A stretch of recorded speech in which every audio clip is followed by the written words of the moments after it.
लतीफ़ साईं चओ त कोथो कागर कोरिए वेठो विञाई मस, कोथो कागर कोरिए वेठो विञाई मस, डोर त्याई दस जियाई अखर जुड़िया। अस्सलाम वालेकुम नाज़रीन, हम सरी अदबी नशस्त में अवां सभिनि खे भलीकार। पाण हाज़िर थिया आहियूं अॼु वरी हिक ॿी वेहक ते जेका फ़लसफ़े ते मबनी आहे। सो पाण अॼु जंहिं महिमान खे घुरायो आहे उन्हनि जो तारुफ़ आहे मोहतरम जनाब मुश्ताक जरवार साहब। उन्हनि जो अॻ में बि हिकिड़ो किताबु आयल आहे मग़रिबी फ़लसफ़े जी तारीख़ जे उनवान सां। उन खां पोइ हुननि जो ॿियो जेको किताबु ताज़ो ई शाया थियो 2024 में, उहो आहे यूनानी फ़लसफ़े जी तारीख़। सो ही मुकमल किताबु जेको आहे उहो ग्रीक्स फिलोसोफर्स ते मबनी आहे ऐं केतिरो बुनियादी आहे, केतिरा उन जा अहम नुक़्ता आहिनि ऐं ॿियनि किताबनि खां मुख़्तलिफ़ छो आहे ऐं हिन किताब जी अहमियत ऐं अफ़ादियत केतिरी आहे, अॼु जे फ़लसफ़े जे शागिर्दनि खे छो पढ़णु खपे ऐं ईंदड़ दौर में हिन किताब जी केतिरी अहमियत रहंदी। सो पाण अॼु हिननि सभिनी सवालनि जा जवाब वठंदासीं हिन किताब जे मुसनिफ़ मुश्ताक जरवार साहब खां। सो उन्हनि खे भलीकार। ऐं मुंहिंजो जेको पहिरियों ई सुवालु आहे मुश्ताक साहब खां उहो इहो ई आहे त हिन किताब जो जेको मुहाग लिखियो आहे, प्रिफेस लिखियो आहे, उहो लिखियो आहे मोहतरम नवीद संदेलो साहब, जेके पाण ख़ुदि प्रोफेसर आहिनि philosophy department university of Sindh में। उन्हनि पंहिंजे मुहाग में लिखियो आहे त राशिद दाऊद पोटे जी किताब यूनानी फ़लसफ़े जी तारीख़ ऐं पंहिंजो बि उन्हनि जो किताबु जेको आहे फ़लसफ़े जी तारीख़, सो उहे किताब कुझु हिन किताब सां रिज़ेम्बल कनि था। सो हाणे इहो मुश्ताक साहब खां पुछंदासीं त राशिद दाऊद पोटे ऐं नवीद संदेले साहब जे किताब खां ही किताबु मुख़्तलिफ़ कीअं आहे? अगरि तव्हांजी तमामु घणी महिरबानी। तव्हां मूंखे पंहिंजे हिन किताबु यूनानी फ़लसफ़े जी तारीख़ ते ॻाल्हाइण जो मौक़ो ॾिनो। असुल में पाण पहिरीं हिन शुरूआति कंदासीं त बुनियादी तौर ते हिन किताबु लिखण जो सबबु कहिड़ो आहे ऐं पोइ वरी पाण इन मौज़ू ते ईंदासीं राशिद साहब ऐं नवीद संदेलो साहब जे किताब खां मुख़्तलिफ़ कीअं आहे ऐं हिन जी केतिरी इनफ़ादत आहे। बुनियादी तौर ते मुंहिंजो ॿ टे प्रोजेक्ट आहिनि। उन्हनि प्रोजेक्ट में हिकिड़ो प्रोजेक्ट इहो आहे त आउं यूनानी फ़लसफ़े ऐं यूनानी ॾाब जी जेका तारीख़ आहे ऐं उन खां अॻु में जेको इंसानी फ़िक्री तारीख़ जो जेको सफ़र आहे उन सफ़र खे सम्झणु चाहियां थो। ऐं उन सफ़र जी इब्तिदा जेका थिए थी उहा ज़ाहिर यूनानी फ़लसफ़े खां थिए थी, यूनानी ॾाब खां थिए थी। तंहिंजे करे मूं इब्तिदा इन खां कई आहे त पहिरीं यूनानी फ़लसफ़े खे सम्झिजे, पोइ उन खां पोइ जेको विचें जो जेको फ़लसफ़ो आहे ऐं मज़हबी फ़लसफ़ो उनखे सम्झण जी कोशिशि कजे। उन खां पोइ जेको आहे मुस्लिम फ़िलासफ़ी जेको विचों दौरु अचे थो उनखे सम्झे, पोइ वरी मग़रिब फ़लसफ़े खे सम्झण जी कोशिशि कजे। तंहिंजे करे बुनियादी सबबु हिन किताब जो पहिरियों सबबु इहो आहे त आउं इंसानी फ़िक्री तारीख़ जे सफ़र खे सम्झणु चाहियां थो ऐं सम्झंदे उनखे लिखणु चाहियां थो। हिकिड़ो सबबु इहो आहे। ॿियो सबबु इहो आहे त असां वटि अक्सर ईअं थियो आहे फ़लसफ़े ते जेको शुरूआती कमु थियो आहे उहो घणो कमु जेको असां वटि तक़रीबन जेके असांजा अदीब हुआ, दानिश्वर हुआ, लेफ्टिस्ट हुआ, लेखक हुआ, हुननि कमु कयो मार्क्सी फ़लसफ़े ते तमामु घणो। हाणे मार्क्सी फ़लसफ़े ते कमु करण जे करे छा थियो, जदलियात ते तमामु घणा किताब अची विया हलिया, जंहिंमें इब्राहिम रेज़ साहब कमु कयो, रशीद भट्टी साहब कमु कयो ऐं नजम अब्बासी साहब कमु कयो, पली साहब ख़ुदि लेक्चर ॾिना उन मौज़ूअ ते जदलियात ते। तंहिंजे करे छा थियो त माण्हू वटि हिकिड़ो ॿ टे कुझु मफ़रूज़ा जुड़ी विया हलिया त बाबा फ़लसफ़ो माना ख़ाली जदलियात, फ़लसफ़ो माना ख़ाली जदलियात। ऐं माण्हू वटि तारीख़ जो जेको पस मंज़र हो या फ़लसफ़े जो तारीख़ी पस मंज़र या यूनानी फ़लसफ़ो थियो या ॿिया फ़लसफ़ा उन जी चाइनीज़ फ़लसफ़ो थियो, हिंदुस्तानी फ़लसफ़ो थियो, उन जी जेका असां अहमियत हिकिड़ी घटिजी वई। उन जो सिर्फ़ु फ़लसफ़ो माना ख़ाली जदलियात अची विया। हाणे उन जी बुनियादी सबबु थियो त माण्हू ॿिए पासे ध्यानु ॾियण जी कोशिशि कोन कई। ऐं ॿियो इहो थियो त जदलियात ते बुनियादी कमु थियण जी तमामु घणी ज़रूरत हुई उन दौर में। ऐं ज़ाहिर हिकिड़ो हालतूं अहिड़ियूं हुयूं जो ज़रूरत हुई त तरक़ी पसंदि अदब अचे, तरक़ी पसंदि फ़लसफ़ो अचे, तरक़ी पसंदि साइंस अचे। उन दौर में उन जी तमामु घणी हिकिड़ी अहमियत हुई, ज़रूरत हुई। पर छा त उन सां छा थियो जेको फ़लसफ़े जी तारीख़ हिकिड़ो वॾो धकु रहियो ऐं फ़लसफ़े ते कमु न थी सघियो। ऐं इन करे पोइ उन खां पोइ जेको आहे राशिद साहब जो किताबु आयो, राशिद साहब ॿिया जेके उस्ताद आहिनि। हाणे राशिद साहब जेको आहे साईं राशिद दाऊद साहब मुंहिंजो उस्ताद रहियो आहे ऐं उन सां मूं तक़रीबन जेको आहे सो 10-15 साल उन सां गॾु ऐं कमु कयो आहे एज़ ए टीचर तौरु कमु कयो। उन खां पोइ वरी उस्ताद बि रही चुको आहे। उन जो किताबु जेको आयो 2007 में, 2007 में किताबु आयो जेको जामी साहब छपायो। त हाणे मुंहिंजे हिन किताब या मुंहिंजे जेको फ़लसफ़े ते अचण जो बुनियादी सबबु आहे उहो हिकिड़ो राशिद साहब जो किताबु यूनानी फ़लसफ़े जी तारीख़ ऐं ॿियो डॉक्टर मोहम्मद बुर्र जो। ऐं इहे ॿई वॾा नाला आहिनि जिन तमामु घणो जेको सो फ़लसफ़े ते कमु कयो आहे।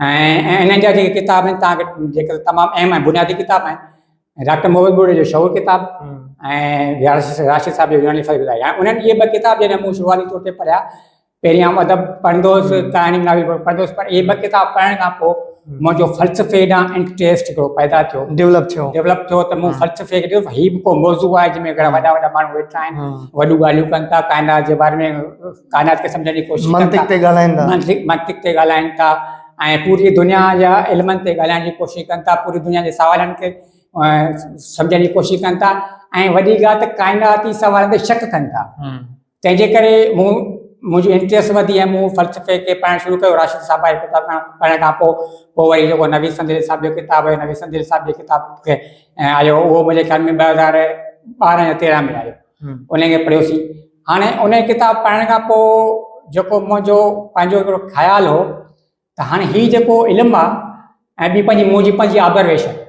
आउं बराड़ी जो माण्हू आहियां ऐं बराड़ी में तव्हां जॾहिं ॾिसंदो त बराड़ी में हिकिड़ी तमामु घणी हिकिड़ी अक़ीदे परस्ती तव्हांखे नज़र ईंदी वहम विश्वास तमामु नज़र ईंदा हाणे उन दंत कथाऊं तमामु घणियूं नज़र ईंदियूं त हाणे उन माहौल में जॾहिं आउं निकितसि वरी हीउ फ़ल्सफ़ो पढ़ियमि हीउ किताबु पढ़ियमि त मूंखे महसूसु थियो त बाबा हीउ जेको आहे त हीउ गंगी उल्टा पई हले ऐं असांखे घटि में घटि हिन इल्म खे फ़ल्सफ़े जे इल्म खे उजागर करणु घुरिजे ऐं हीअ सॼी दुनिया जेके असांजे माहौल में जेके समाज में जेके ख़बरूं था हलनि थियूं इहे जेके इंतिहाई जेके ख़राबु आहिनि ऐं माण्हुनि खे इन्हनि खे तब्दील करण जी ज़रूरत आहे उन माण्हुनि खे तब्दील करण जी कोशिशि कराइजे तंहिंजे करे मूं सोचियो त हाणे सिंध में फ़ल्सफ़े ते कमु न पियो थिए ऐं त ख़ासि करे तारीख़ी फ़ल्सफ़े ते कमु न पियो थिए तंहिंजे करे बुनियादी तौर ते बहितर इहो आहे त माण्हू यूनानी फ़ल्सफ़े ते 4, 5, 8, 10 किताब अची वञनि त जी माण्हू में जेका ओपराइप आहे उहा ख़तमु थिए तंहिंजे करे उहो ई मूं ज़हन में रखी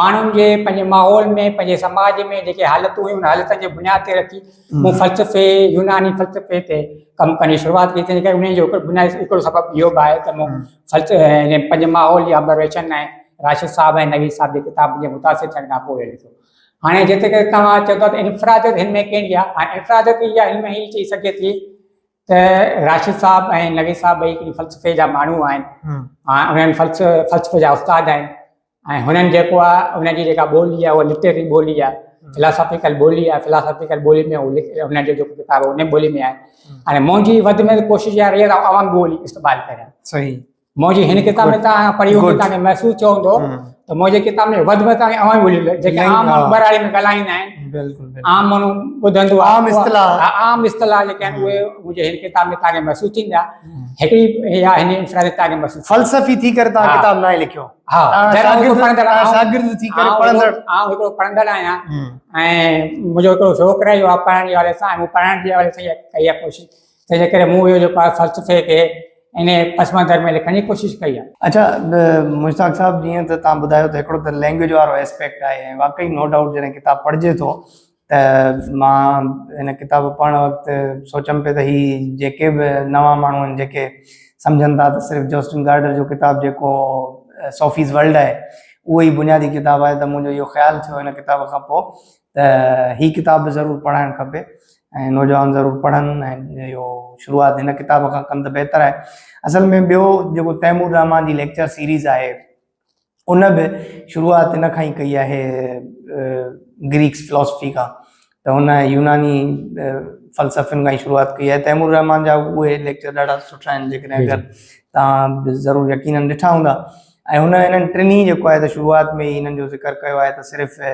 फ़ल्सफ़ो ग्रीक्स ताईं महदूदु न आहे उहो असांजे हिंदुस्तान ते बि आहे त हुनजो चाइनीज़ ते बि आहे त उन्हनि टिनिनि खे ख़ूबसूरत नमूने सां अच्छा हाणे मुश्ताक साहिबु ॿियो हिन किताब में जेका मूंखे तमामु घणी हिकिड़ी माना ईअं सम्झो त छिरकाईंदड़ ॻाल्हि आहे या ईअं चइजे त कमाल जी ॻाल्हि आहे उहा ईअं इंटरटेक्चुअलिटी असां पंहिंजे अदबी ॿोलीअ में चवंदा आहियूं त जेके उनखे पोइ वरी चइबो आहे त जेके हवाला ॾिबा आहिनि मुख़्तलिफ़ किताबनि मां खणी हिन में तव्हांजी इंटरटेक्चुअलिटी तमामु घणी मिले थी उन इंटरटेक्चुअलिटीअ जे पोयां तव्हांजो मुतालियो आहे या इहो किथां तव्हांजा इहे रेफरेंसिस खयल आहिनि कंहिं रिसर्च वर्क मां या तव्हांजो इहो मुतालियो आहे सभिनी किताबनि जो जीअं कैसरुल इस्लाम आहे या बर्टन रसल जे किताब खे तव्हां बार बार तस्करे हेठि आणियो था असल में रेफरेंस हिन किताब में पोयां ॾिनल आहिनि असल में मूं जेके बि रेफरेंस हिन किताब में आहिनि उन किताबनि जो मूं मुतालिक़ कयो आहे तॾहिं मूं रेफरेंस ॾिना आहिनि इन्हनि में हुतां हुतां करे रेफरेंस ॾिना हुजनि हिन किताब में ये किताब जेके भी रेफरेंस वो किताब पढ़ी पोइ उन ते रेफरेंस ॾिना हिकिड़ो पीएचडी थीसिस थींदियूं न जी। उन्हनि में ईअं ई बिब्लियोग्राफी जी, जी, ॾिनल जी, हूंदी आहे जी, जी, त जी। मां उहो ई थो पुछणु चाहियां त या त उहो बिब्लियोग्राफी वारो कमु आहे या तव्हांजो इन्हनि जो मुतालिबो न आहे। न हाणे असल में इहो आहे त जॾहिं तव्हां हीअ किताब पढ़ियो हूंदो तव्हांखे ख़ुदि महसूसु थींदो त हिन में ज़ाहिर अहिड़ी का थियल ॻाल्हि कोन्हे जो माण्हू खे इहा शइ सम्झ में न अचे।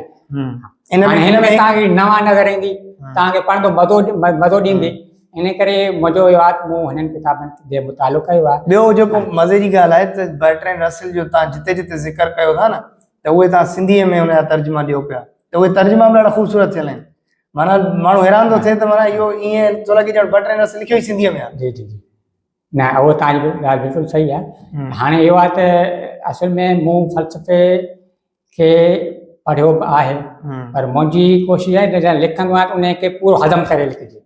ठीकु आहे मुंहिंजी इहा कोशिशि हूंदी आहे माण्हू बसि ईअं मथां चढ़ो ते न लिखे ऐं मूं जॾहिं हीअ किताबु लिखियो वेठे त मूं हिन किताब ते लिखण खां पोइ वरी जेके रेफरेंस ॾिना आहिनि रेफरेंस खे पूरी तरह सम्झण जी कोशिशि कई ऐं पूरी तरह सम्झण खां पोइ वरी पंहिंजी ॿोली में आणण जी कोशिशि कई। तंहिंजे करे तव्हां हिन सॼे किताब में तव्हां ॾिसंदो त इहे जेके तव्हां न तव्हां माना हिकिड़ो रेफरेंस जेके रेफरेंस बि तव्हांखे ओपरा रेफरेंस न नज़र ईंदा उनजी ट्रांसलेशन बि तव्हांखे ओपरी नज़र न ईंदी उनजा हवाला तव्हांखे ओपरा नज़र न ईंदा।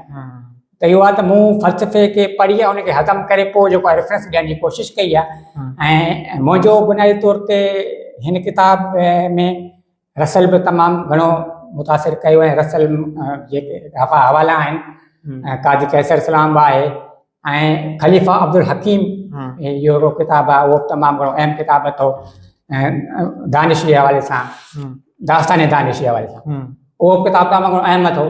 त इहे किताब जेके आहिनि उन किताबनि जो मुताले करण खां पोइ उन्हनि किताबनि खे हज़म करण खां पोइ ऐं उन ते हिकिड़ी वॾी हिकिड़ी वर्क करण खां पोइ उनखे पंहिंजे में रेफरेंस तौरु आंदो आहे। ऐं ॿियो इहो आहे त मुंहिंजो मुतालो हिननि किताबनि ते महदूद न आहे रहियो मुंहिंजो मुतालो इहो रहियो आहे त मूं हिन खां अॻु में बि जेके किताब पढ़िया जेके हिन रेफरेंस में न अची सघिया पर लाशूर ते उन्हनि जो मुंहिंजे ज़हन में ज़ाहिर हो जीअं मूं तव्हांखे शऊर डॉक्टर मोहम्मद बुढ़े जो शऊर जो ज़िक्र कयो हाणे तव्हांखे शऊर जो किताब तव्हां पढ़ंदो तव्हां ही मुहर किताब तव्हांखे किथे न किथे उन जा झलकियूं नज़र ईंदियूं। ठीकु आहे जेको तसवुर आहिनि मैथोलॉजी जेके तसवुर आहिनि डॉक्टर मोहम्मद बुढ़े पेश कया आहिनि उहे तव्हांखे किथे न किथे मैथोलॉजी तव्हां हिन किताब में नज़र ईंदा। तंहिंजे करे हीअ किताब हिकिड़ो तमामु घणो महिनत सां वरी हिकिड़ी जफ़ाकश सां किताब लिखियो आहे। अच्छा इन जो मुआग लिखंदे नवीद संदेलो साहब लिखे थो त ही जेके बि पाण हिननि जो ज़िक्र बि कयोसीं कैसर इस्लाम जो ऐं ॿिया बि जेके आहिनि ख़लीफ़े अब्दुल हकीम जो ने ॿियो अर्श राशिद दाऊद पुट जो अली अब्बास जलालपुरीअ जो इन खां अलावा हू चवे थो त जेकॾहिं अगरि मिस्टर गुथरी ज़ेलर बर्नेट ऐं ॿियनि जा बि जेकॾहिं अगरि ज़िक्र हुजनि हा त बहितर हुजे हा इनखे तव्हां कीअं था वठो हिन इहा सजेशन आहे या नवीद संदेलो चाहे पियो त तव्हां अञा कुझु हिन ते विलोड़ियो आहे। असल में हा उहा ॻाल्हि सही आहे। असल में हू जेके साईं नवीद साहब जेको ज़िक्र करे थो जिन राइटर्स जो उहे हिकिड़ा आलमी तौर ते हिकिड़ा मंजिल आहिनि जिन यूनानी फ़लसफ़े ते कमु कयो आहे ऐं मुंहिंजी अप्रोच उन ते न थी सघी। ठीकु आहे गुड इन करे आउं न लिखी सघियसि पर इहा साईं नवीद साहब जी सजेशन तमामु घणी अहम माण्हू खे उन ते कमु करणु घुरिजे आहे। आलमी लेवल ते जेके लेखक उन्हनि जा रेफरेंस हुजनि था त वधीक किताब जी अहमियत हुजे पर इन हवाले हिकिड़ो ॿियो मामिलो बि अथव। हाणे अहमियत जे हवाले सां इहो ॾिसे त हाणे हीअ किताब एज़ ए पढ़ंदड़ तौरु मूं लिखियो आहे। ठीकु आहे इन करे मुंहिंजो चइजे बाबा हाणे रिसर्च वर्क हुजे या किथे थीसिस पेश करणु उन हवाले सां मुंहिंजो कोन्हे। ठीकु आहे हीअ किताबु आहे एज़ ए पढ़ंदड़ तौरु जेको मूं सम्झो आहे एज़ ए गाइड त मूं जेको सम्झो उहो सम्झो वरी उनखे पेश करण जी मूं कोशिशि कई आहे। ठीकु आहे इन में सारे खोटूं बि हूंदियूं खामियूं बि हूंदियूं ऐं उन लेवल जो पाण चऊं था उन लेवल जो किताबु नथो थी सघे पर इहा साईं जी सजेशन तमामु अहम सुठी आहे। सही। अच्छा ॿियो मुश्ताक साहब हिन में जॾहिं तव्हां हेरेक्लाइटस जो ज़िक्र कयो था त हुन में तव्हां हिकिड़ो लोगास जो ज़िक्र बि अचे थो बार बार सो इहो मां चाहियां थो त हिनखे थोरो तसवुर खे थोरो त आसान नमूने सां सम्झायो त इहो छाजो तसवुर आहे। हाणे लोगास जे तसवुर सम्झण खां पहिरीं पाण अचूं था हेराक्लिटस खां जेका पहिरीं फ़लसफ़ी हुआ उन ते पाण अचूं था। हाणे बुनियादी तौर ते यूनानियुनि जो हिकिड़ो मसइलो हो यूनानी पर अवाली दौर जे माण्हू हिकिड़ो मसइलो हो। हाणे काइनात आहे हीअ सॼी काइनात में माण्हू जा लका आहिनि मुख़्तलिफ़ लका थियनि था अगरि अवाली माण्हू वटि थोरो अकुलु कोन हो सम्झ कोन हो शऊर कोन हो ऐं अकुल ऐं शऊर सम्झ न हुजण जे करे माण्हू अवाली माण्हू खां धुका आणंदो ज़लज़लो अचे पियो ख़बर न आहे छो ज़लज़लो अचे पियो सिज ग्रहण थियो ख़बर न आहे छो सिज ग्रहण थियो ऐं तूफ़ान अची वियो, ख़बर न आहे छो तूफ़ान आयो, या वॾियूं बरसातूं अची वियूं, वॾियूं आफ़तूं अची वियूं। हाणे अवाइली माण्हू अगरि उन वटि एॾी सम्झ कोन्हे, साइंस कोन्हे, इल्मु कोन्हे, मंतिक कोन्हे, त हाणे उहो अवाइली माण्हू परेशान थी वियो। ऐं अवाइली माण्हू पोइ वरी उन्हनि पंहिंजा ॾंद कथाऊं जोड़णु शुरू कयूं, देव देवताउनि जो तस्वुरु, पहिरीं मिसाल जो तस्वुरु अची वियो हलियो। हाणे छा थियो त उन में कुझु वरी ॿिया माण्हू जेके हुआ उन्हनि चयो बाबा हाणे ॾंद कथाऊं सही हूंदियूं, बिल्कुलु तव्हांजूं ॾंद कथाऊं सही हूंदियूं, देव फलाणे देव खणी ज़ितलो आंदो हूंदो, फलाणे देवता जेको आहे जेको आहे बरसाति वसाई हूंदी, फलाणे देवता खणी जेको आहे सो जंग कराई हूंदी। ठीकु आहे, उहो सही आहे, तव्हां देवता सही आहिनि, देवियूं सही आहिनि, पर असांखे जेको नुक़्ते नज़र ॿियो थो अचे, असीं सम्झूं था इहे कुवतूं इन ख़ासि करे काइनात वारे मामले में इंटरफेयर नथियूं कनि, असांखे को बि अमल दख़ल कोन्हे, इन जो को बि अमल कोन्हे, असांखे ॿिए खे कुवतूं महसूसु थियनि थियूं।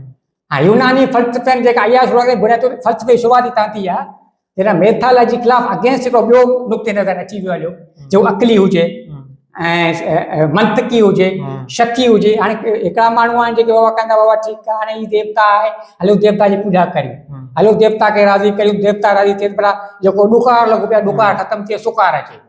हाणे सभु माण्हू उन चकर में लॻा पिया आहिनि, आम माण्हू अवाइली माण्हू उन चकर में लॻो पियो आहे, त हुते वरी फ़लसफ़नि हिकिड़ी नई अंदाज़ सां सोचण जी कोशिशि कई आहे, ऐं फ़लसफ़े शुरूआत थी हली। पोइ हुननि चयो त हाणे ठीकु आहे, हाणे हीअ कुवत चवनि था, हीअ देवता कुवत आहे, पर हुननि वरी हुननि बि कुवत ॻोल्हण जी कोशिशि कई, जेके फ़लसफ़ी हुआ, थालेस हुजे, एनाक्सिमेनस हुजे या हेराक्लेटस हुजे, उन्हनि बि कुवत ॻोल्हण जी कोशिशि कई, जेका हिन पूरी काइनात हलाईंदड़ कुवत कहिड़ी आहे।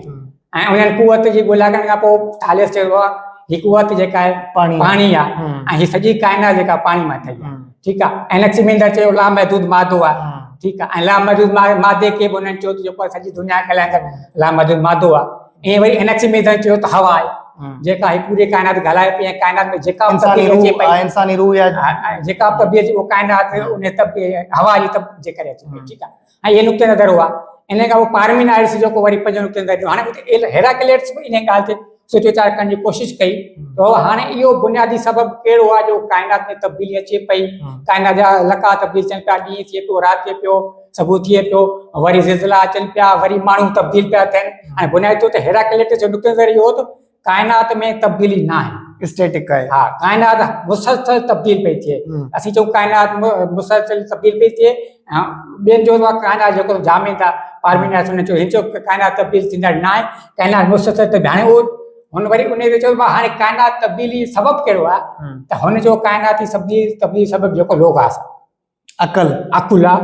हाणे अकुल मां मुराद आहे तशरी, ज़ाहिर उन तौर ते कोन थी सघी, ऐं मुख़्तलिफ़ माण्हू मुख़्तलिफ़ तशरीयूं कयूं आहिनि, त उहा अकुल मां मुराद हीअ थी सघे थी। हाणे जीअं नाउस, ऐं एनाक्सिमेंडर चए थो नाउस जेको आहे ज़हन हलाए थो सॼी काइनात खे, ऐं एम्पीडोक्लस चवे थो पूरी काइनात खे ॿ कुवतूं हलाइनि थियूं, मोहबत ऐं नफ़रत। हाणे इहे सभु इहा वरी कुवत जी ॻोल्हा में हुआ, जेके अवाइली माण्हू देव देवता जी ॻाल्हियूं वेठा कनि। हिननि चयो त बाबा न, इहा जेका कुवत आहे उहा कुवत ऐं का न का साइंसी कुवत थी सघे थी, पोइ हुननि उहा अक़ली थी सघे थी। पोइ हुननि उनखे पाण चऊं बाबा ठीकु आहे, उहो काइनाती असूल आहिनि, काइनाती कानून आहिनि। हाणे बुनियादी तौर ते अकुल मां मुराद उहे काइनाती असूल या काइनाती कानून आहिनि, जंहिंमें हू वटि चए थो हेराक्लेटस उहे ई आहिनि जंहिंजे करे हीअ काइनात हले पई, काइनात मुंज़िम आहे। ऐं काइनात हाणे उन दौर में तरक़ी न थी हुई, साइंस जी तरक़ी न कई, ऐं उन तरक़ी न हुजण जे करे हुननि वेही पंहिंजा दुका हया।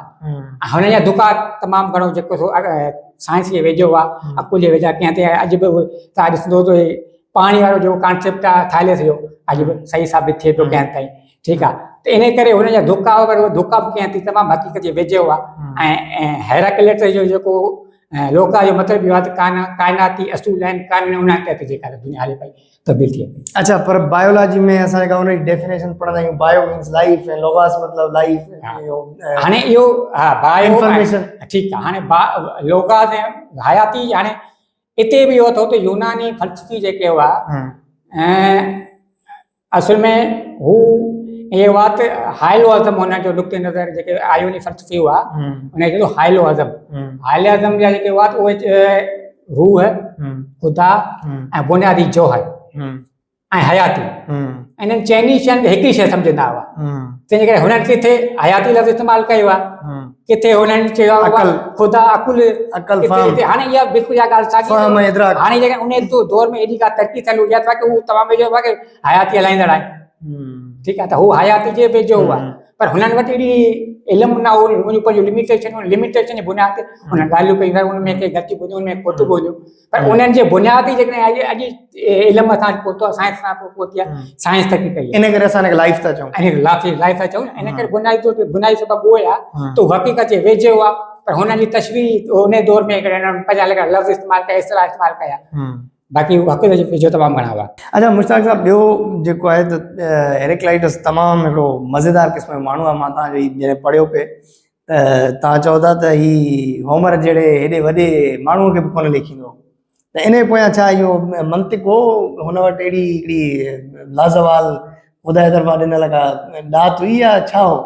असल में फ़लसफ़नि जा हिकिड़ा पंहिंजा तबियतूं हूंदियूं आहिनि, ऐं फ़लसफ़ी ज़ाहिर आहे उहो होमर देवता जूं ॻाल्हियूं करे थो, ऐं देवता जा शाइर मिज़ाज माण्हू आहे, शाइर मिज़ाज किताब लिखिया आहिनि, ऐं शाइर मिज़ाज माण्हू हो, त हेराक्लेटस थी सघे थो इन करे हुजे तो हू हिकिड़ो मंतकी क़िस्म जो माण्हू हो, ऐं हिननि जी फ़लसफ़नि जी इहा थींदी आहे त हाणे तव्हां जीअं देव जेके आहिनि अफ़लातून हो, अफ़लातून खे शाइर ॿार माण्हू कोन वणंदा हुआ, ऐं पंहिंजी रियासत मां जेके न हुनखे बाद में शाइरी में छॾे ॾिनी, पहिरीं पाण वॾो पोइट हो, पर ॾिसंदा न रियासत ऐं सियासत में इहा शाइरी कोन हलंदी, नाज़ुक मिज़ाज शाइर वई शाइर माण्हू जो ॿेड़ो ॿोड़े, तंहिंजे करे हुन इनखे ॿियनि शाइरी खे होमर खे तंहिंजे करे कुझु सम्झ में ई न हो, इन करे थी हेराक्लेटस जो इहो बि हुजे, बाक़ी इन हवाले सां वञी पहाड़ ते वञी वेहंदो, हा इहो ईअं आहे, हा वेंदो, बिल्कुलु वेंदो, ऐं हुनजी पंहिंजी तबियत हाणे फ़लसफ़ी आहिनि, हाणे फ़लसफ़नि जूं हिकिड़ियूं पंहिंजी हिकिड़ी तबियत आहे, फ़लसफ़ी तबियत इहा आहे बाबा हाणे पूरी दुनिया खे नथी वणे, पोइ पंहिंजे करे उहो पंहिंजी जेका पंहिंजी दुनिया खे वसाए वेंदा आहिनि, जीअं डायोजेंस पंहिंजी दुनिया वसाए वेंदो ऐं पूरी दुनिया खे हिकिड़ी पाइप में वेठो आहे, ठीकु आहे, त इन करे हिन जी पंहिंजी हिकिड़ी तबियत हुई, पंहिंजी वेठो ऐं हिन खे शाइरी थी पसंदि न आई, तंहिंजे करे होमर खे न पसंदि कयो। अच्छा ॿियो हिकिड़ो फ़लसफ़ी आहे एनाक्सोगोरस, उन जे लाइ तव्हां लिखो था त हाणे इहा इन में मूंखे कंफ्यूजन हुई त आया इहा स्टेटमेंट तव्हांजी पंहिंजी आहे या इहा तव्हां स्टेटमेंट किथां पढ़ी आहे? तव्हां एनाक्सोगोरस लाइ चओ था त जेकॾहिं अगरि एनाक्सोगोरस पैदा न थिए हा त थी सघे थो त सुकरात ई न हुजे। असल में इहो असल में मूं कुझु पढ़ियूं आहिनि या तारीख़ वारे कुझु शयूं पढ़ियूं आहिनि, इन करे मूं रिफरेंस ॾिनो आहे। हाणे इन जे हवाले सां जेकॾहिं पाण यूनानी फ़लसफ़े यूनानी जी तारीख़ पढ़ंदासीं ऐं यूनानी जेको हुते सिस्टम हो, रियासती सिस्टम हो, उन्हनि खे सम्झण जी कोशिशि कंदासीं त इहा ॻाल्हि हिते ज़ाहिर थी पवंदी त इहो रेफरेंस हिते मूं छो ॾिनो आहे। हाणे बुनियादी तौर ते यूनान जेको हो, यूनान में हिकिड़ी आज़ादु ख़्याली तमामु घणी ऐं उते ग़ुलामदारी दौर हो, ग़ुलाम विकबा ऐं वठबा हुआ, ऐं जेको इल्मु ॾाह फ़लसफ़े सां चाह जेको रखंदड़ हो, मथो तबिको रखंदड़ हो, हुक्मरान तबिको उन सां रखंदड़। हाणे जेके तव्हां इहे फ़लसफ़ी ईंदव न, हाणे इन्हनि जो इहे सभु तक़रीबन हुक्मरान तबिके सां लाॻापियल, तक़रीबन हुक्मरान तबिके सां लाॻापियल माण्हू हूंदा हुआ। तंहिंजे करे एनाक्सिगोरस जे हवाले सां इहा आहे त उन दौर में एथेंस में जॾहिं एनाक्सिगोरस जो जेको दौर हो, पेरिक्लीस हिकिड़ो हुक्मरान हो, उनखे फ़लसफ़े चईंदा हाणे एथेंस में जेके रुगो देवता वेठा आहिनि, देव ऐं देवता जो ख़बरूं चालू पियूं हलनि, ऐं थोरो सेक्युलर क़िस्म जो माण्हू हो, ऐं हुन चाहियो की भला हाणे हिननि खे थोरो अकुल जूं ॻाल्हियूं ॿुधायां पेरिक्लीस, ऐं हुनखे हुक्मरान हो, हुनखे शौक़ु फ़लसफ़े ऐं इल्म जो, त हिन एनाक्सिगोरस खे चयो बाबा हाणे तूं अची एथेंस जे माण्हुनि खे अची फ़लसफ़ो पढ़ा, ऐं हुन एथेंस जे में जेको आहे एनाक्सिगोरस खे आंदो ऐं उन्हनि जी पूरी पुठ भराई कई, तव्हां फ़लसफ़े जो आहे त स्कूल आयो, माण्हुनि खे हिते फ़लसफ़ो पढ़ायो, फ़लसफ़ो सम्झायो।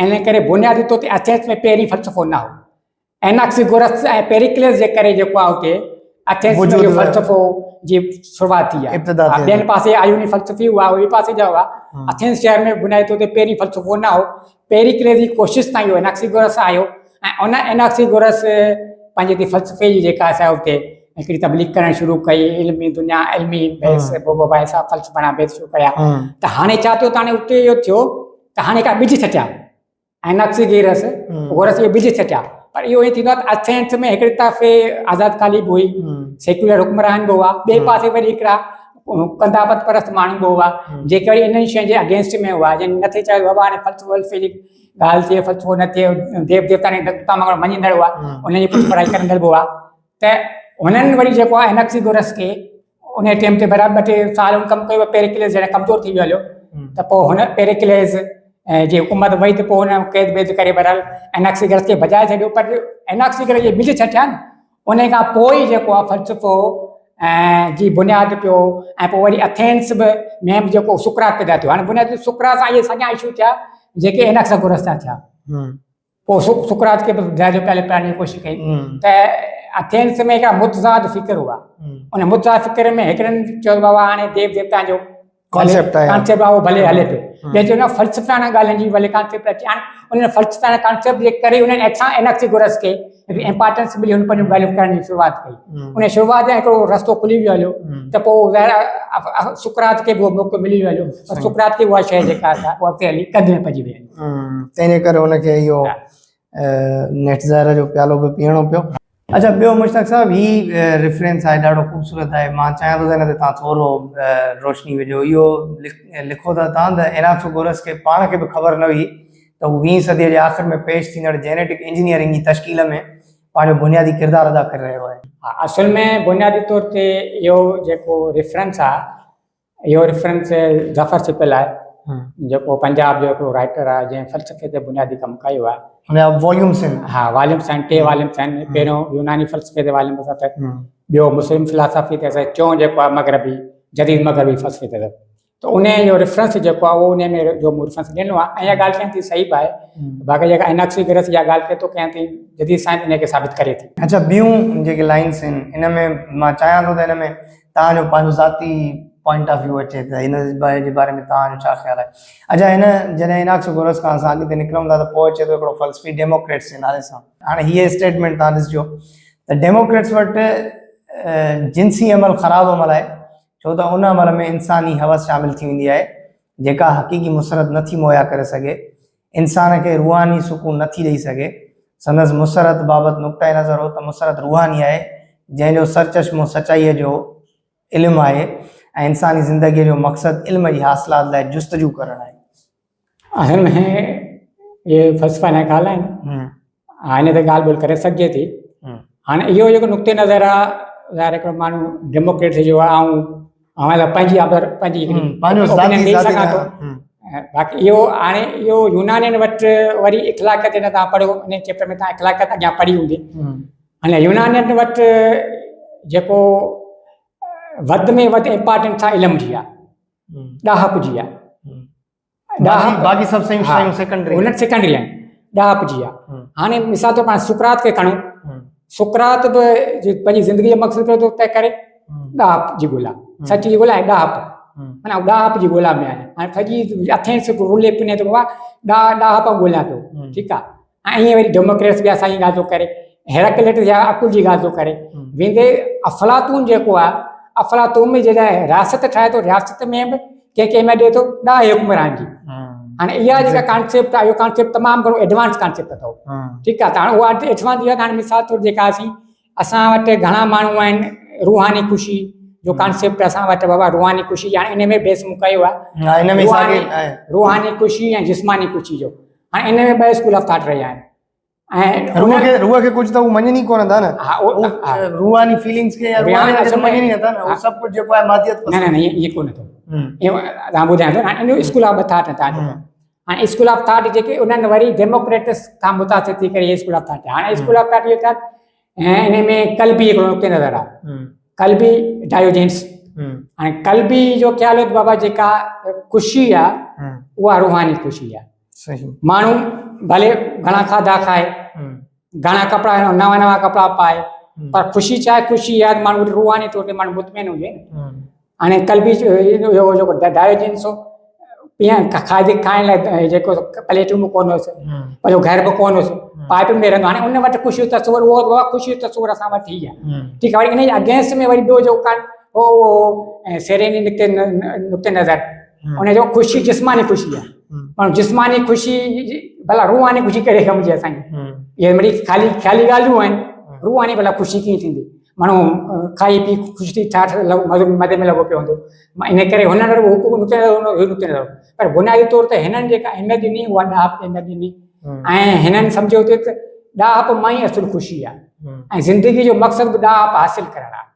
ऐं जेकॾहिं असीं को ख़ुशी जुड़ा पिया असीं माल पिया ठाहियूं ऐं बुनियादी तौर ते हुते जेके हुआ हुक्मरान तबिके वटि इहा माल ठाहिजे, ठीकु आहे, ऐं ज़िंदगी ख़ुशि गुज़ारिजे। पर हिननि उन्हनि अगेंस्ट में इहा ॻाल्हि बाबा ख़ुशी ख़ुशी आहे, रूहानी ख़ुशी अचो, रूहानी ख़ुशी ते पाण जेको थो इन जी तबलीग करियूं, बाक़ी ॿियूं वरी आम ॻाल्हियूं हुनजी का अहमियत कोन्हे। अच्छा, जेको सोक्रेटिस जो जेको ट्रुथ वारो कॉन्सेप्ट आहे त हुनजो उन ट्रुथ खे कीअं था ॾिसो तव्हां अॼोके हिन 21st सेंचुरी में? हाणे ट्रुथ जेकॾहिं पाण सच जो कॉन्सेप्ट इहो आहे त हाणे इन ते सोफ़िस्ताई फ़लसफ़ी बहस कयो, उन्हनि जो छा ख़्यालु आहे? ऐं सोफ़िस्ताई फ़लसफ़े जो ख़्यालु हो त सच जेको आहे दाख़िली आहे ऐं सच जेको सो ख़ारिजी कोन्हे, ठीकु आहे। हाणे दाख़िली मुराद इहो आहे त हिकिड़ी शइ तव्हांखे ख़ुशी ॾिए थी, मूंखे ॾुख ॾिए थी, इन करे सच तव्हांजो सच तव्हां वटि आहे, मुंहिंजो सच मूं वटि आहे, इन करे सच दाख़िली थियो, निस्बती कोन थियो। सूफ़ आहे, हिकिड़ो सूफ़ आहे, आउं खाधो मूंखे मिठो लॻे थो, तव्हांखे थोरो जेको आहे सो उहो लॻे थो फिको लॻे थो, ऐं इहो सच जेको आहे सच कोन थियो, सूफ़ मिठो थियो या फिको थियो, मंतकी ॻाल्हि आहे। हाणे सोफ़िस्ट आहिनि, फ़लसफ़े ने इहा ॻाल्हि कई बाबा जेको सच जेको आहे दाख़िली आहे, सच खाजी वाजी कोन्हे, ऐं त सुकरात उन अगेंस्ट में सच खे खयो। हाणे सुकरात चए थो बाबा ठीकु आहे, हीअ चवनि था बाबा सच जेको आहे दाख़िली, पर मौजे नुक़्ते नज़र में इहा ॻाल्हि जेका सा ग़लति आहे, ईअं न आहे।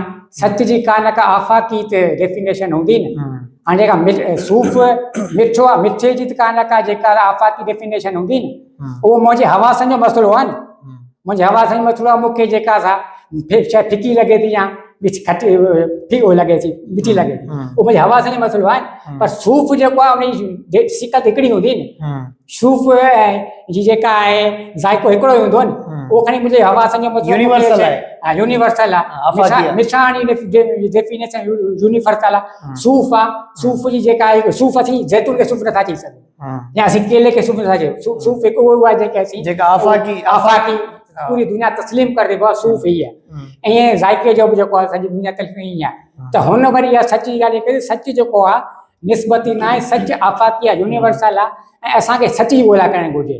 हीअ वेठा जे ख़बरूं कंदो बाबा हाणे जेको आहे सच जेको आहे निस्बती आहे, इन करे तूं बि सही आउं बि सही आहियां, जीअं अॼु दौर में बाबा ठीकु आहे फिलाणो माण्हू विच तरो थियो, भला हिनखे बि सच न चयो, हिनखे हू बि सही आहे, हू सही आहे।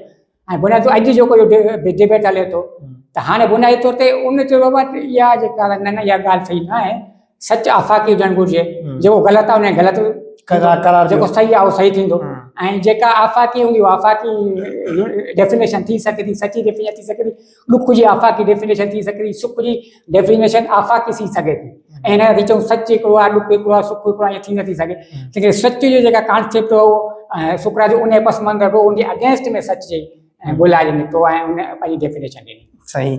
अच्छा, ॿियो मुश्ताक साहब इहो आहे त सॼी दुनिया जा जेके बि ॾाहा माण्हू रहिया आहिनि, फ़लसफ़ी रहिया आहिनि, इवन असांजे लतीफ़ बि चयो त सूफ़ीअ साफ़ कयो धोई वर्क वजूद जो, तंहिंखां पोइ हिते थियो जीअरे पसण पिणीअ जे, त इहा ई ॻाल्हि आहे त माना पंहिंजो पाण खे सुञाणो, ऐं हुनजो एरिस्टोटल जो बि आहे ख़्यालु त knowing yourself is the first step to the wisdom, पहिरियों ॾाको आहे पंहिंजो पाण खे सुञाणण जो, अक़ल जे तरफ़, ॾाहप जे तरफ़, दानिशमंदीअ जे तरफ़। ऐं वरी जेकॾहिं अगरि हीअ तव्हां ॾिसंदव हिनखे तबरेज़ खे, त तबरेज़ जो बि ईअं ई आहे त knowing yourself will lead you to the knowledge of God, तव्हांखे माना पाण खे सुञाणींदो तॾहिं तव्हां ख़ुदा खे सुञाणण जा हामिल थी वेंदो। सुकरात वटि बि इहो ई कॉन्सेप्ट आहे, सुकरात वरी चयो छो त नो यूअर सेल्फ, ठीकु आहे, पंहिंजो पाण सुञाणो, इन खे त थोरो तव्हां हाणे बुनियादी तौर ते इन जो बि हिकिड़ो पस मंज़र आहे। सुकरात जेको पंहिंजे पाण खे सुञाणण जी ॻाल्हि करे थो, हाणे सुञाणण जी ॻाल्हि करे थो त हाणे सोफ़िस्ताई फ़लसफ़े खे पाण खणूं। हाणे सोफ़िस्ताई फ़लसफ़नि जो दावा हुई असीं ॾाहा माण्हू आहियूं, ठीकु आहे, ऐं उन्हनि ॾाहप जे बुनियाद ते हू माना माण्हुनि खे पढ़ाईंदा हुआ, माण्हू इल्मु ॾींदा हुआ, उन पैसा वठंदा हुआ, ठीकु आहे, ऐं उनजी दावा हुई। ऐं जॉर्जस इहा दावा कंदो हो त को माण्हू तव्हां शागिर्द मूंखे मोकिलींदो त आउं हुनखे ॾाहो करे तव्हां माण्हू खे मोकिलींदुसि ऐं ॾाहो करे पेश कंदुसि, ठीकु आहे, माना मूं वटि एतिरी इल्मु आहे जो कंहिं माण्हू खे ॾाहो करे सघां, दानिश ॾेई सघां थो, ॾाप ॾेई सघां थो। हाणे बुनियादी तौर ते जेका सोफ़िस्ताई ऐं उन थोरी ज़रूरत बि हुई, ऐं सोफिस्टाई फ़लसफ़ो ने दौर जी ज़रूरत हुई, छो त माण्हुनि उन यूनान में बुनियादी तौर ते इहो हो त जेको दलील जो माहिर आहे, मंतक जो माहिर आहे, जेको लॉजिक जो माहिर आहे, उहो ई सुठी नौकिरी वठी सघंदो, उहो ई सुठो शोभो हासिल करे सघंदो, उहो ई सुठी इज़त वारी ज़िंदगी गुज़ारंदो। पर जंहिंखे मंतक अचे कोन्हे, लॉजिक अचे कोन थी, जंहिं वटि इल्मु ई कोन्हे, उहो सुठी नौकिरी कोन वठी सघे। तंहिंखे सोफिस्टाई फ़लसफ़नि उन जे बुनियाद ते इहा ॾाह दावा कई आहिनि। उन्हनि पंहिंजा स्कूल ऑफ थाट खोलिया, स्कूल खोलिया, माण्हुनि खे जेको आहे सो तइलीम ॾियण जी कोशिशि कयूं। हाणे सुकरात उते जॾहिं उनजे अचे थो, हाणे सुकरात चए थो बाबा आउं ॾाहो थो न आहियां। हाणे ॾाह माना ॾाहो उहो माण्हू आहे जंहिं वटि पूरो इल्मु हुजे, पूरी सम्झ हुजे, उनजी लिमिटेशन ख़तम थी वञे। लिमिटेशन ख़तम थी, आउं ॾाहो आहियां, माना लिमिटेशन ख़तम। ऐं मूंखे वधीक पढ़ाइण जी ज़रूरत ई कोन्हे, वधीक सम्झण जी ज़रूरत कोन्हे, वधीक खोजण जी ज़रूरत ई कोन्हे। ऐं सोफिस्टाई जेके इहे दावा कनि था, इहे दावूं ग़लति आहिनि, ऐं सोफिस्टाई तमामु घणा ग़लति आहिनि।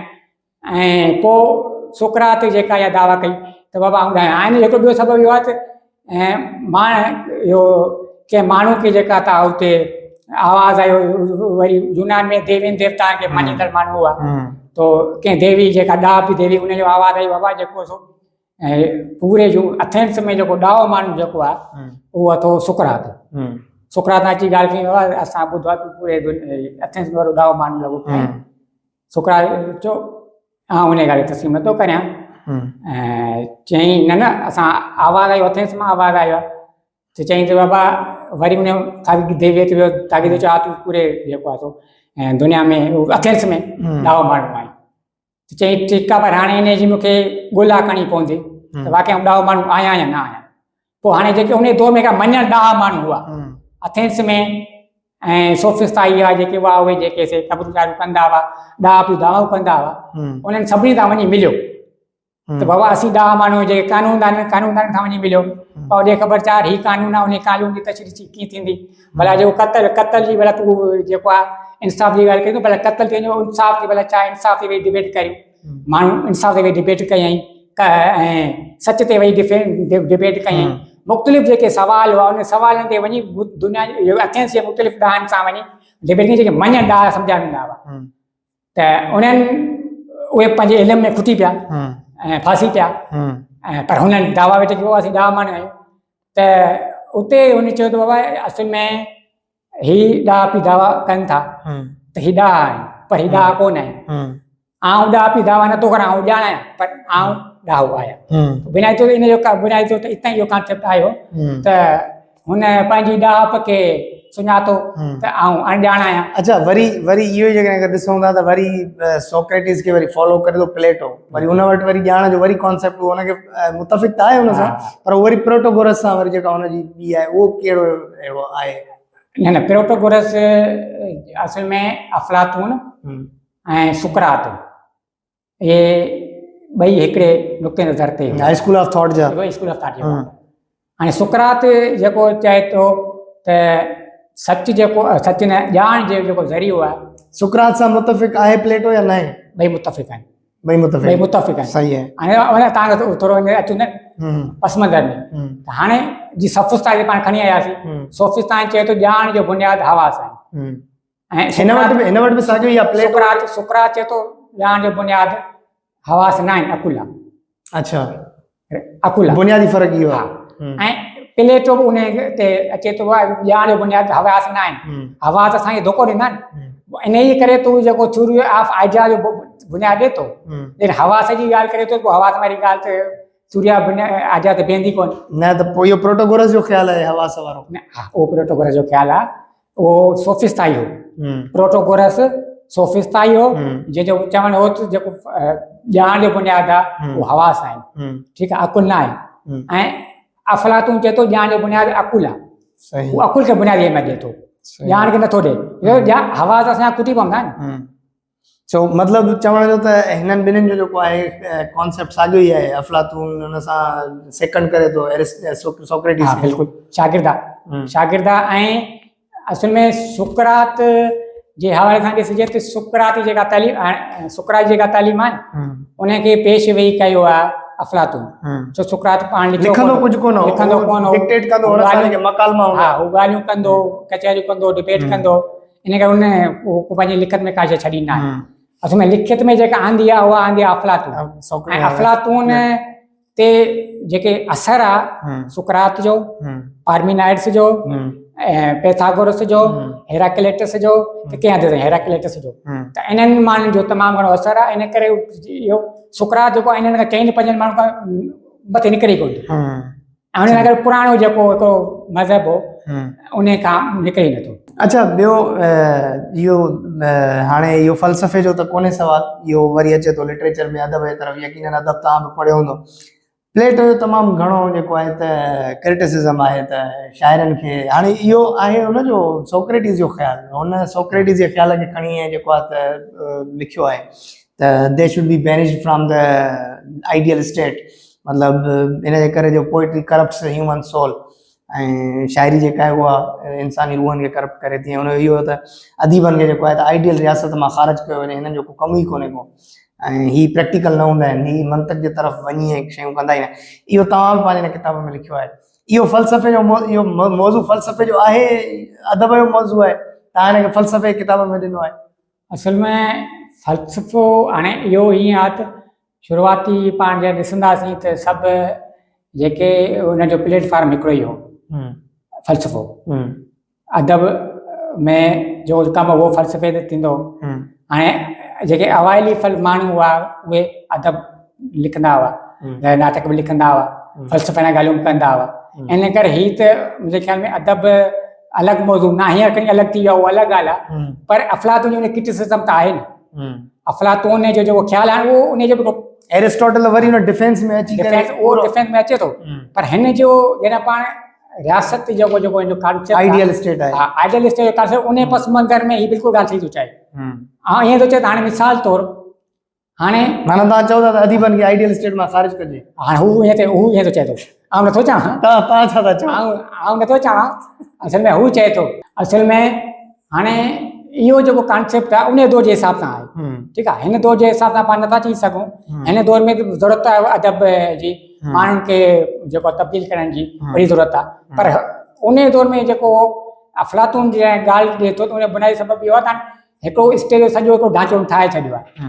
हाणे स्टेज ढांचे में जॾहिं तव्हां पढ़ंदो त हू शुरूआति करे थो, हिकिड़ो ॿारु ॼमे थो, उनजी तरबियत कीअं कजे। अफलातून हिकिड़ो वॾो माहिर माण्हू हो। अफलातून माना हिकिड़ो इन ते कमु कयो त माण्हू जी तरबियत कीअं कजे। अफलातून हिकिड़ो फ़लसफ़ी माण्हू हो, पर हुन इन ते कमु कयो, एजुकेशन जो वॾो कमु आहे। त हिकिड़ो जेको माण्हू आहे, माण्हू कीअं ठाहिजे, इहो कॉन्सेप्ट तव्हांखे अफलातून वटि मिलंदो। हाणे अफलातून जो रियासत वारो किताबु उन में सॼो डिबेट करे थो। हाणे हू जॾहिं माण्हू ठाहिण जी ॻाल्हि करे थो, उहो शुरूआति पंहिंजे नंढे ॿार खां करे थो। ऐं नंढो ॿारु ॼमे थो पोइ रियासत जेके कानून तहत सभु ॿार जेको रियासत जे हवाले कयो वेंदो, पोइ उनजी तरबियत कंदो। शुरूआती तौर ते कहिड़ा किताब पढ़ाया वेंदा, कहिड़ी उन तरबियत कई वेंदी, कहिड़ियूं रांदियूं खेॾाई वेंदियूं। पोइ वरी 20 साल खां पोइ टे स्टेज ॾेखारिया।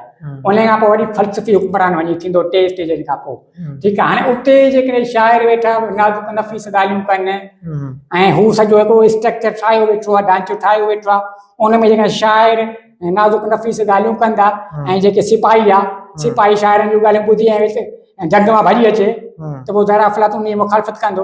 इन करे अफलातून खे बुनियादी तौर ते अहिड़ा माण्हू खपिया थे जेके स्ट्रांग हुजनि, जेके पंहिंजी रियासत लाइ मंतिक ते शयूं पंहिंजी रियासत लाइ बिल्कुलु जेको जान ॾियण लाइ तयारु हुजनि, ऐं उहे फ़लसफ़ी हुजनि।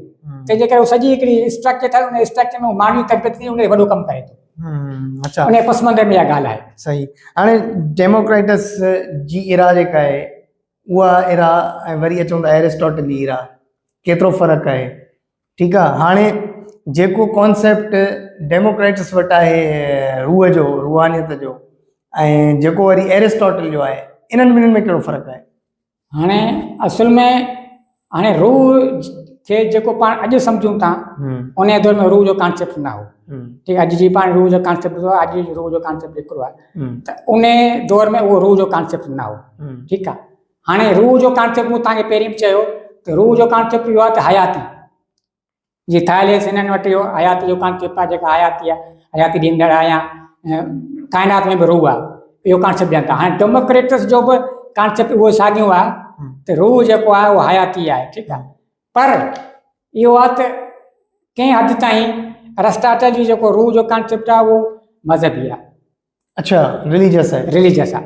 उनखे अॼु तव्हां ॾिसी सघो था, माना जेको अच्छा इनखे असां थोरो जेकॾहिं मटायूं, इनखे असां जेकॾहिं अगरि रिलीजियस मटाए जेकॾहिं अगरि तसवुफ़ चऊं त तसवुफ़ हाणे न तसवुफ़ चई सघिजे थो, पर हाणे रूह जो कॉन्सेप्ट इहो हिन में इहो आहे त मज़हब तसवुफ़ खां अलॻि आहे। मज़हब ऐं तसवुफ़ जे अगेंस्ट में ज़ाहिर आयो, तसवुफ़ मज़हब जे अगेंस्ट में आयो ऐं उन जो जेको हिकिड़ी इंतिहा पसंदी हुई ऐं हिकिड़ी घुट बुसट हुई, उन्हनि हिकिड़ो विचो रस्तो कढियो। हाणे हिकिड़ा अक़ली माण्हू आहिनि, बाबा अकुल कमलाए था छॾनि, बाबा हीअ न हीअ साइंसी ॻाल्हि आहे, हीअ साइंसी ॻाल्हि आहे, ठीकु आहे। हाणे तसवुफ़ वारनि जी हिमत कोन हुई त बाबा हाणे तसवुफ़ पोइ हुन चयो हिकिड़ो विचो रस्तो वठी मात करे वञी वेही रहिया, बाबा हाणे असीं न हिन सां गॾु न हिन सां गॾु विचो रस्तो आहे, असीं कंहिंसां गॾु कोन आहियूं। पर उन दौर में इहा वॾी हिकिड़ी हिमत हुई त माण्हू जेको आहे उन्हनि जो हिसो थियण बजाए अलॻि पंहिंजो रस्तो वठी वेही रहे ऐं पंहिंजा रूह खे साफ़ करण जूं ॻाल्हियूं करे, त उहो हिकिड़ो पंहिंजी हिकिड़ी अहमियत हुई। बाक़ी तसवुफ़ जेको इहो रूह जो कॉन्सेप्ट इहो घणो हद ताईं मज़हबी आहे ऐं इन जा असर तव्हां पूरे मज़हब में ॾिसी सघो था त जेको सुकरात वटि बि साॻियो कॉन्सेप्ट अथव।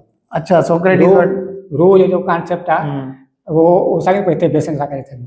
पाण डेमोक्रेटस ते सवेर ॻाल्हि कईसीं, हाणे हुन जे एरा में ऐं एरिस्टोटल जे एरा में वॾो फ़र्क़ु आहे ऐं ॿिन्हिनि वटि वरी तसवुर बि अलॻि अलॻि आहे रूहानियत जो। त एरिस्टोटल वटि ऐं हुन वटि कहिड़ो तसवुरु आहे, हिन में थोरो ॿुधाइजो। हाणे डेमोक्रेटस जो जेको बुनियादी नज़रियो आहे एटमी नज़रियो आहे। हाणे डेमोक्रेटस जो ख़्यालु हो त हीअ काइनात सॼी जेका आहे एटम मां जुड़ी आहे ऐं दुनिया जी हर शइ एटम मां ठही आहे, तंहिंजे करे हुन रूह जो कॉन्सेप्ट कोन हो, मादियत पसंदि फ़लसफ़ी हो ऐं रूह खे त मञींदड़ कोन हो कंहिं हद ताईं, छो त हर दुनिया जी आटम बि थी आहे उहो साइंसी नुक़्ते नज़र थी आहे। ऐं अरिस्टोटल जे हवाले सां मुख़्तलिफ़ तशरीहूं आहिनि। हाणे हिकिड़ा जेके राइटर्स चवनि था त अरिस्टोटल वटि जेको रूह जो तसवुरु आहे उहो साॻियो तसवुरु जेको असां वटि तसवुरु आहे, ठीकु आहे। पर मतलब असां वटि जेको तसवुफ़ वारो आहे, हा स्पिरिचुअलिज्म, हा उहो स्पिरिचुअल उहो साॻियो, छो त मिस्टिसिज्म इज अनदर थिंग और वरी स्पिरिचुअलिज्म इज अनदर थिंग, ठीकु आहे। हाणे जेको असां वटि जेको कॉन्सेप्ट जेको मज़हब में हले पियो ॿी दुनिया आहे, ठीकु आहे, उहो कॉन्सेप्ट साॻियो चवनि था, इहो साॻियो इहो अरस्तू वारो आहे, हिकिड़ा लेखक चवनि था। उन जे वरी ॿिया चवनि था न बुनियाद उन तशरीह हाणे उन दौर में कोन हो जेको तशरीह वेही करे, उन खां दौर खां पोइ इहो तशरीह थियूं आहिनि। हाणे ॿियनि जो ख़्यालु आहे त अरस्तू जेका ॻाल्हि कई, अरस्तू जो जेको रूह जो कॉन्सेप्ट आहे, रूह जो कॉन्सेप्ट इहो आहे त कुवत। हाणे फ़लसफ़ो सॼो जेको तव्हां ॾिसो यूनानी फ़लसफ़ो कुवत जे पोयां आहे, त कहिड़ी कुवत आहे जेका हिन काइनात खे हलाए पई, काइनाती शयुनि खे हलाए पई, माण्हू खे हलाए पई, ज़िंदगी खे हलाए पई। तंहिंजे करे अरस्तू वटि बि इहो सुवालु हो त भला कुवत का आहे जेका हलाए पई, उनखे रूह न हलियो। हाणे उहा कुवत कहिड़ी आहे? हाणे हुनजो रूह वटि कॉन्सेप्ट इहो आहे त रूह या उहा कुवत जेका जानदारनि खे हलाए थी, जानदारनि खे हलाए थी ऐं ज़िंदगी पैदा करे थी। हाणे हिन करे पाण हिन बायोलॉजिकल बि चई सघूं था, जेको रूह जो कॉन्सेप्ट आहे जेका जानदारनि खे हलाईंदड़ जेका कुवत आहे, उहो अॼु जे दौर में जेका साइंसी तौर ते जेका मञी वञे थी त उहा कुवत DNA थी सघे थो, जीन बि थी सघे थो, त उहा साॻी कॉन्सेप्ट अरस्तू वटि हुई, पर उन दौर में ओॾी तरक़ी न थी सघी, इन करे हिन उहा जेको सो अहिड़ी रूह जो नालो ॾेई छॾियो। पर उहा साॻी कुवत आहे जेका जानदारनि खे हलाए थी ऐं साह वारनि खे हलाए थी, माण्हू खे हलाए थी, उहा साॻी कुवत आहे। सही। असां पंहिंजे हिन अॼोकी यकीनन जेके बि नौजवान ॿुधंदा त हिकु न फ़िक्री बेहक खे पंहिंजे इख़्तिताम जी तरफ़ वठी वञूं था। आख़िरी सवाल मुश्ताक साहब खां कंदासीं, जेको तमामु घणो अहम आहे फ़लसफ़े जे शागिर्दनि जे लाइ बि ऐं फ़लसफ़ो पढ़ंदड़नि जे लाइ बि, त के बि असांखे अहिड़ा किताब सजेस्ट कयो त जेके बि जिन जो मतिलबु जेके बुनियादी तौर ते शुरूआत आहे जिन जी फ़लसफ़े खे ऐं हू फ़लसफ़े खे सम्झणु चाहिनि था ऐं बुनियाद खां सम्झणु चाहिनि था, त उन्हनि खे कंहिंखे पढ़णु खपे, कहिड़ा किताब उन्हनि खे पंहिंजे मुताले हेठि आणणु खपे? हाणे बुनियादी तौर ते जेका आम पढ़ंदड़ जी ॻाल्हि कजे, छो त सिंध में पढ़ंदड़ तमामु घटि आहे फ़लसफ़े जो, इन करे बुनियादी तौर ते फ़लसफ़े ते सिंधी में बि फ़लसफ़े तारीख़ जे सिंधी में किताब लिखियल आहिनि ऐं जिन मौजी बि हिकिड़ी तरबियत कई उन में साईं राशिद साहब जो किताबु आहे यूनानी फ़लसफ़े जी तारीख़, उहो बुनियादी किताबु राशिद दाऊद पोटा। राशिद दाऊद पोटे साहब जो किताबु यूनानी फ़लसफ़े जी तारीख़ माण्हुनि खे शुरूआति उन्हनि सिंधी किताब न करणु खपे, नओं पढ़ंदड़, ठीकु आहे। उन खां पोइ नवी संदली साहब जो किताबु आहे यूनानी फ़लसफ़े जी तारीख़, उहो ॾाढो अहम किताबु आहे, रोशनी पब्लिकेशन आंदो आहे। ऐं उन खां पोइ जेका आहे सीरीज़ आहे डॉक्टर मोहम्मद बुरड़े जी, तमामु घणी अहम ऐं ज़रूरी आहे, जंहिंमें शऊर किताब ज़रूरु पढ़णु घुरिजे। शऊर किताब जेको आहे उहो शऊर किताब पढ़ण खां पोइ माण्हू वटि घणा ख़्याल क्लियर थी वेंदा आहिनि, जेके बुनियादी तौर ते मैथालॉजी जे हवाले सां माण्हू वटि जेके ख़्याल आहिनि त उहो जेकॾहिं नओं पढ़ंदड़ पढ़ंदो त हुन वटि घणा जेके फ़लसफ़े जी कॉन्सेप्ट थियूं ऐं जेके मैथालॉजी हवाले सां जेके काइनात जा बुनियादी सवाल आहिनि उन काइनात जे बुनियादी सवाल ते डॉक्टर मोहम्मद बुरड़े शऊर में ॻाल्हायो आहे। उहो तमामु घणो अहम किताबु आहे, ज़रूरी किताबु आहे। नौजवान खे शुरूआति जेका आहे उन्हनि किताब पढ़णु खपे। पोइ जॾहिं मथे लेवल ते अचे थो त उर्दू में बि इलाही सारा किताब आहिनि ऐं इंग्लिश में बि इलाही सारा किताब आहिनि। हाणे उर्दू में बि किताब तर्जुमो थी चुको आहे। रस जो किताबु जेको आहे मग़रबी फ़लसफ़े जी तारीख़ उर्दू में ट्रांसलेट थी चुको आहे, ॾाढो अहम किताबु आहे, मशहूरु किताबु आहे ऐं सुठी हिकिड़ी अप्रोच आहे उनजी, पंहिंजो स्कूल ऑफ थाट बि आहे, उहो किताबु पढ़णु घुरिजे। ऐं विल डुरांट जो किताबु आहे फ़लसफ़े जी कहाणी, तमामु सुठो हिकिड़ो किताबु आहे, स्टोरी ऑफ फिलॉसफी, फ़लसफ़े जी कहाणी ऐं तमामु आसान ॿोली में लिखियलु आहे। बुनियादी तौर ते नओं जेको पढ़ंदो आहे उनखे इहे किताब पढ़णु घुरिजनि। बाक़ी जेको ऐं बाक़ी हिकिड़ी फ़लसफ़े खे हिकिड़ी फील्ड तौर खां थो ॿुधाए, पोइ वॾी दुनिया अंग्रेज़ी में मिले सारा किताब पिया आहिनि, उर्दू में मिले सारा। तव्हां पंहिंजो हिन वक़्त ताईं ॿुधायो जेको तव्हांजो सभिनी खां पसंदीदा हिन वक़्त ताईं जो किताबु आहे।